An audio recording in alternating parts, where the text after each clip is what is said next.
Okay. இந்த உள்துறை அமைச்சர் வருகைக்கு பிறகு திமுக தரப்பில் தொடர்ந்து அந்த கூறப்படுற அந்த குற்றச்சாட்டு மத்திய அரசு அந்த நிதியை விடுவிக்கலை. இன்று கூட அது உச்சநீதிமன்றத்தில் ஒரு அவசர வழக்காக விசாரிக்கணும்னு அதை வலியுறுத்துகிறாங்க.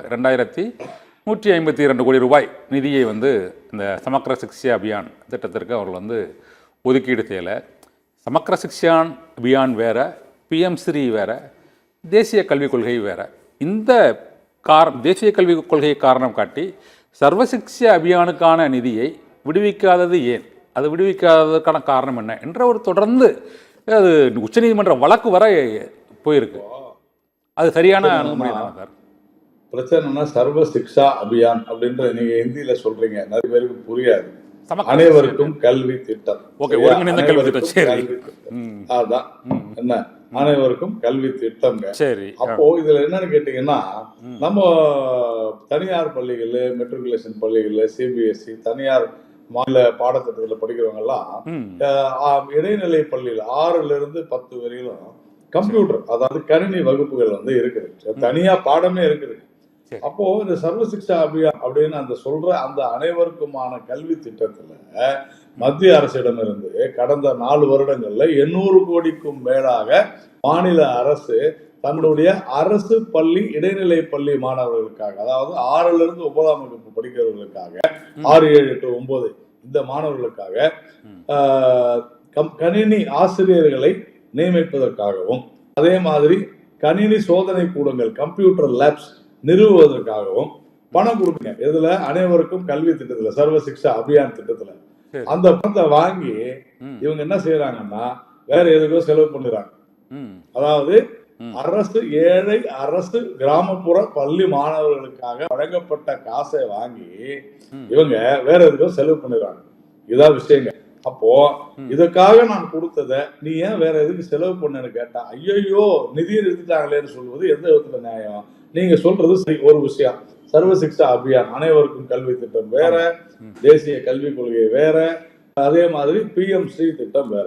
பிஎம்ஸ்ரீ திட்டத்துல என்ன ஆச்சு? பிஎம்ஸ்ரீ திட்டத்துல ஐயா நாங்க இது தனியார் பள்ளிகளுக்கெல்லாம் இல்ல, அரசு பள்ளிகளுக்கான ஒரு திட்டம் பிஎம்ஸ்ரீ திட்டம். அதுவும் ஏழை அரசு பள்ளி மாணவர்களுக்காக உருவாக்கப்பட்ட திட்டம். இதுல ஒரு சில விஷயங்களை சொல்லி, இதுவும் ஒருங்கிணைந்த பாடத்திட்டம், இந்தியா முழுமைக்கும் ஒரே மாதிரியான கல்வி அப்படின்ற போது அதுல தேசிய கல்விக் கொள்கையின் அடிப்படையில 3 மொழிகளை கற்றுத்தர வேண்டும் அப்படின்லாம் கண்டிஷன்ஸ் எல்லாம் போட்டு கொடுறாங்க. அப்ப என்ன சொல்றாங்க, சரியா நாங்க சேர்ந்துக்கிறோம், ஒன்னும் பிரச்சனை இல்லை, எனக்கு ஒரு 6 மாசம் டைம் கொடுங்க, சேர்ந்துக்கிறோம் அப்படின்னு சொல்லி சேர்றாங்க. 1 வருஷம் போச்சு, 2 வருஷம் போச்சு. ஆனால் நாங்கள் ஏற்றுக்கொள்கிறோம் என்று சொன்ன பிறகு திடீர்னு 3 வருஷம் கழிச்சு ஏற்றுக்கொள்ள மாட்டோம் என்று சொல்வதில் எந்த விதத்துல நியாயம்? அப்ப என்ன பிரச்சனைனா, உங்களுக்கு அரசு பள்ளி மாணவர்கள் மீது கவலை இல்லை. இதுதான் விஷயமே. தேசிய கல்விக் கொள்கையை யாருமே திணிக்க முடியாது. ஒரு சின்ன லாஜிக் தான் எனக்கு, ஒன்றும் இல்லை. இந்த Pradhan Mantri school for rising scheme, அந்த பிஎம்ஸ்ரீ திட்டத்தில் ஒரு 14,500 பள்ளிகள், அது உள்ளாட்சி, ஊராட்சி, நகராட்சிகள் இருந்து அதை மேம்படுத்துவதற்கான திட்டம். அந்த திட்டத்திற்கான நிதியை நீங்கள் தேசிய கல்விக் கொள்கையை ஏற்றுக்கொண்டால்தான் விடுவிப்போம் என்று அந்த மத்திய கல்வி அமைச்சர் தர்மேந்திர பிரதான் தெரிவித்தது தான் இப்போது ஒரு விவாத பொருளாகி இருக்கிறது. அதாவது மத்திய அரசின் ஒரு திட்டம், அதற்கு இன்னொரு மத்திய அரசின் ஒரு திட்டத்தை ஏற்றுக்கொண்டால்தான் நான் அதன் நிதியை ஒதுக்குவேன் அப்படின்னு கூறுவது ஏன்தான் அவங்களோட கேள்வியா இருக்கு.